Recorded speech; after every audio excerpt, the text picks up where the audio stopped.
All right, the crisis at our southern border is growing more serious every day. In Arizona, over 650 illegal immigrants crossing the border were just detained in just the last 48 hours. And according to our own William LaJeunesse, a dozen members of the caravan were arrested Wednesday night near San Diego for crossing the border illegally.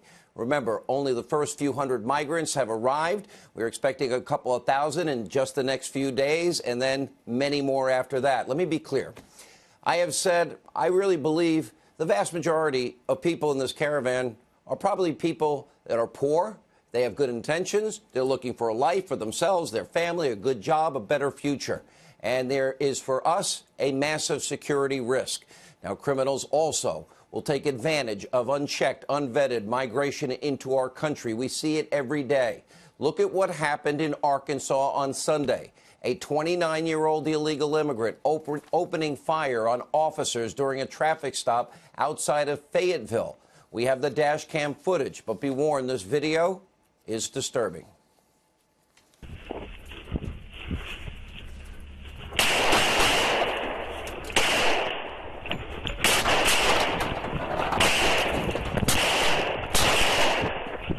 Shots fired, kid!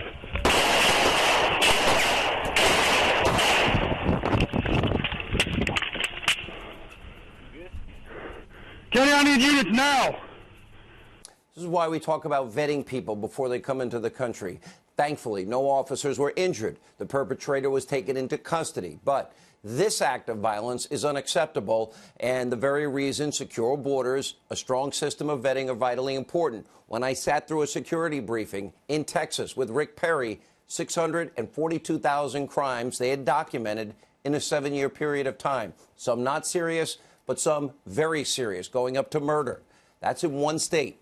And while most Americans support common sense border security measures, far left Democrats are continuing to demonize those who are just trying to protect us and enforce our laws. Take, for example, California Senator Kamala Harris, who just today literally compared ICE to the KKK in the sense that, well, don't you think that there's a perception problem that ICE seems like the KKK? Well, speaking with the nominee to lead that agency, watch this. The Klan was what we would call today a domestic terrorist group. Why? Why would we call them domestic terrorist group? Because they tried to use fear and force to change political environment. And what was the motivation for the use of fear and It force? was based on race and ethnicity. Right. Are you aware of the perception of many about how the power and the discretion at ICE is being used to enforce the laws? And do you see any parallels? I do not see any parallels between I'm talking about perception. officers and agents. I'm talking about perception. I do not see a parallel between what is constitutionally mandated as it relates to enforcing the law. Are you aware that there's a perception? I see no. Are you aware that there's a perception that puts ICE in the same category as the KKK? Is that what you're asking me? That senator wants to be your next president. Now, what you just saw is beyond despicable. Now, to be that patronizing, frankly, idiotic, utterly disrespectful to men and women in law enforcement that put their lives on the line for us every single solitary day is shameful. How many border agents have been injured or killed performing their daily work? It's exactly what I've been warning you about. This is the most radical crop of Democrats to ever come to Washington. Instead of respecting our laws, our sovereignty, our Constitution, they push for open borders, sanctuary cities and states, and without a doubt, they're saying they want to abolish ICE, the very organization responsible for enforcing our system of immigration laws. They don't care how much it costs, what danger it poses to you, the American people. They want wide open borders. And tonight, Kamala Harris might have one less challenger in the 2020 Democratic presidential primary. Yesterday, fame-seeking anti-Trump attorney Michael Avenatti, he was arrested on charges of felony domestic violence. Now, these are very serious charges. But unlike him and many others that were so willing to rush to judgment and never afforded Justice Kavanaugh due process, the presumption of innocence, we on this show are consistent.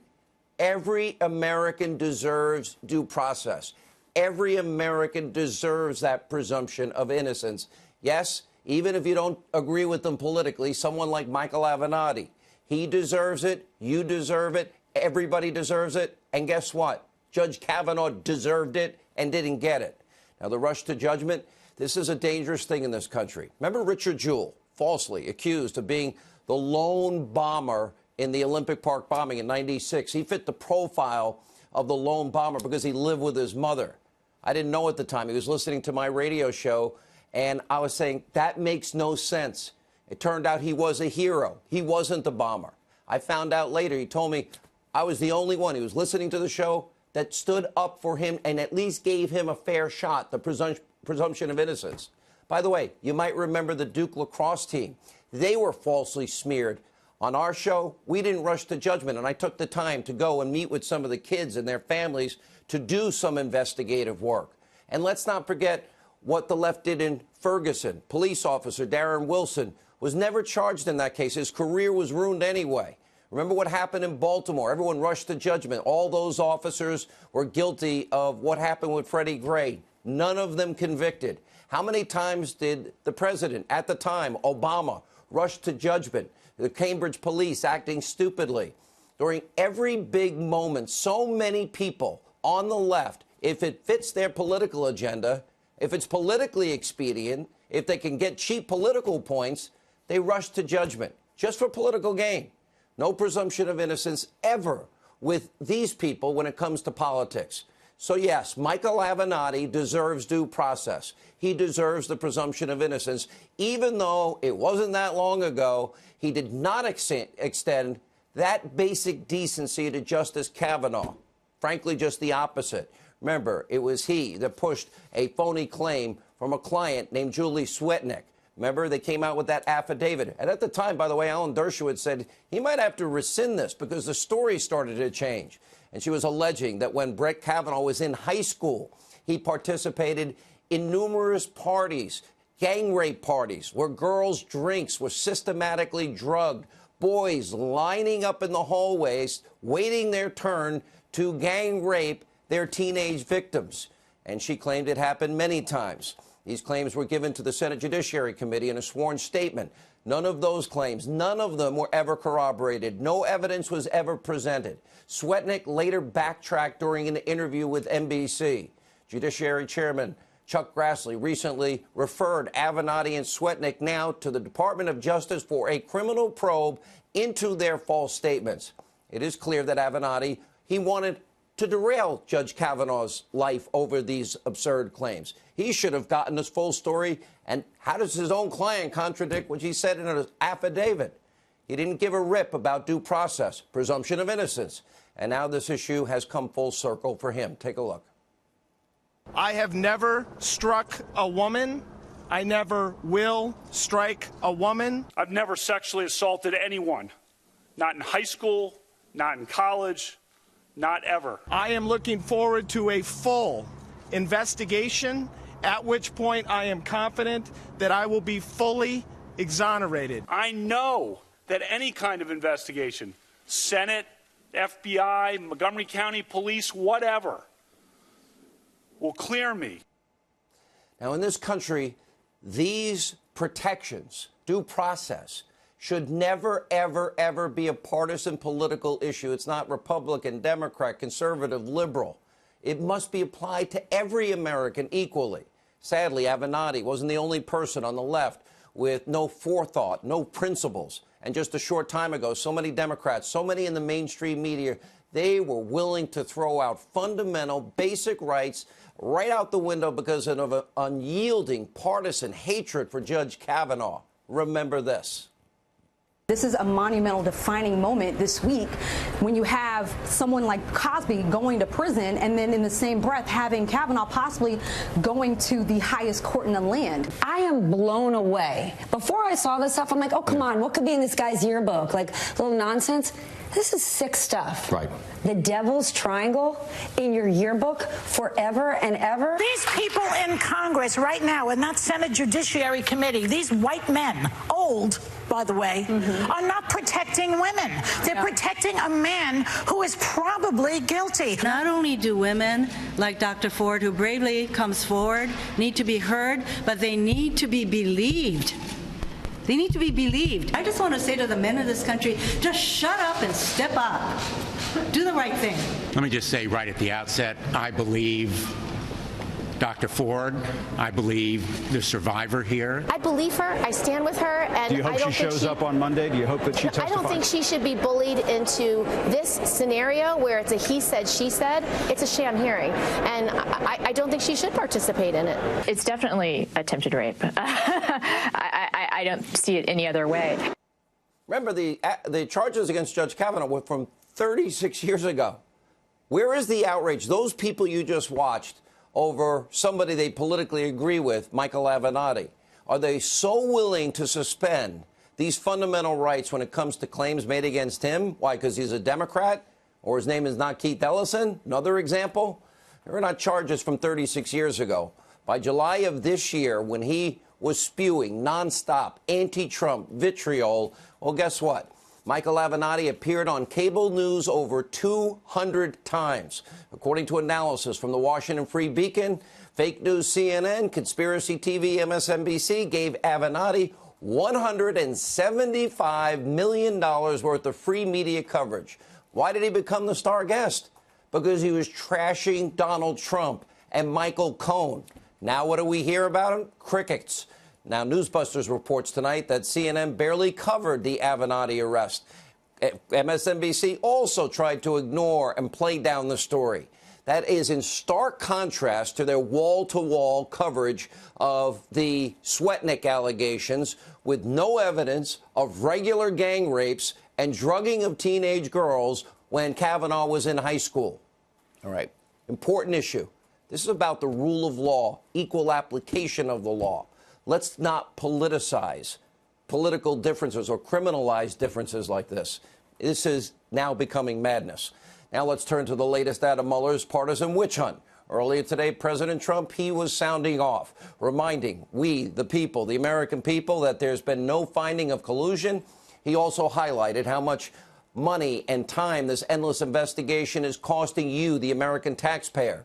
And the president went on to tweet, quote, universities will someday study what highly conflicted and not Senate-approved Bob Mueller and his gang of Democratic thugs have done to destroy people. Why is he protecting crooked Hillary, Comey, McCabe, Page, and her lover, Peter Strzok, and all of his friends on the other side?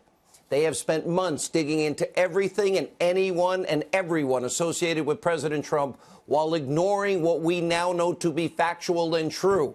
That is collusion, real crimes committed by Hillary Clinton, violating the Espionage Act.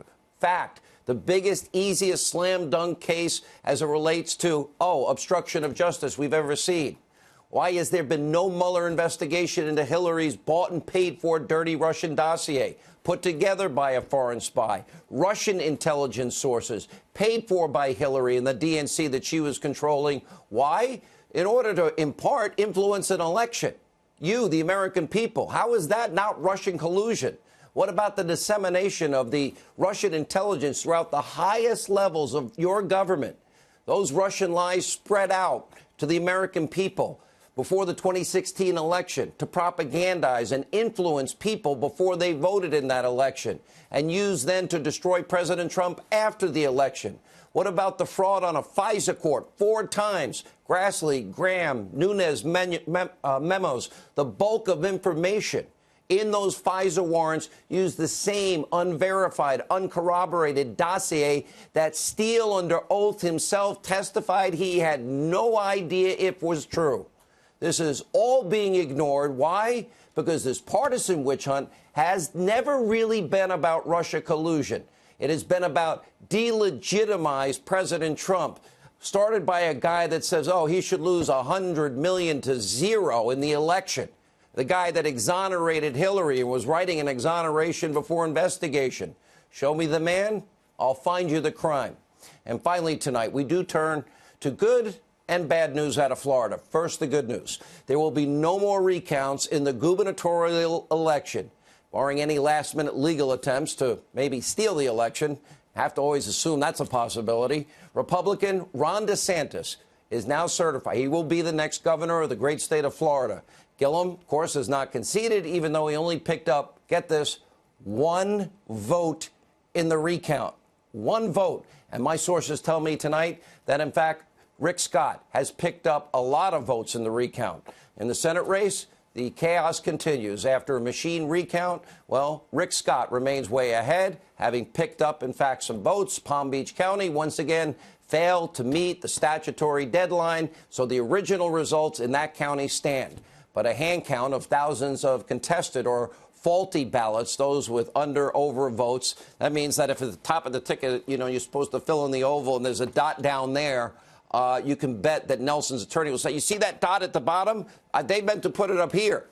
That's going to be going on. The madness continues. Democratic attorneys are now pulling out all the stops to try and make up ground, which will be impossible. Following a suit, a Florida judge ruled earlier that throwing out ballots with mismatched signatures was unconstitutional. Now, this is what this means. Any liberal judge can change the law. That means ballots can change up to 11 days after the election. That is insane. In other words, he changed Florida state law from the bench, also extending the deadline for so-called curing contested ballots to Saturday, bringing about 4,000 votes into play, which means the 13,000-plus vote lead that, in fact, Rick Scott has will stand. By the way, the same judge, Fox News, has learned today, whose wife, Karen Walker, donated, to Senator Bill Nelson. Shouldn't he have recused himself? All right, we're going to continue to track the results out of Florida, as November 20th is now the deadline to certify the election results. But you can anticipate, I'm sure, more and more and more court challenges.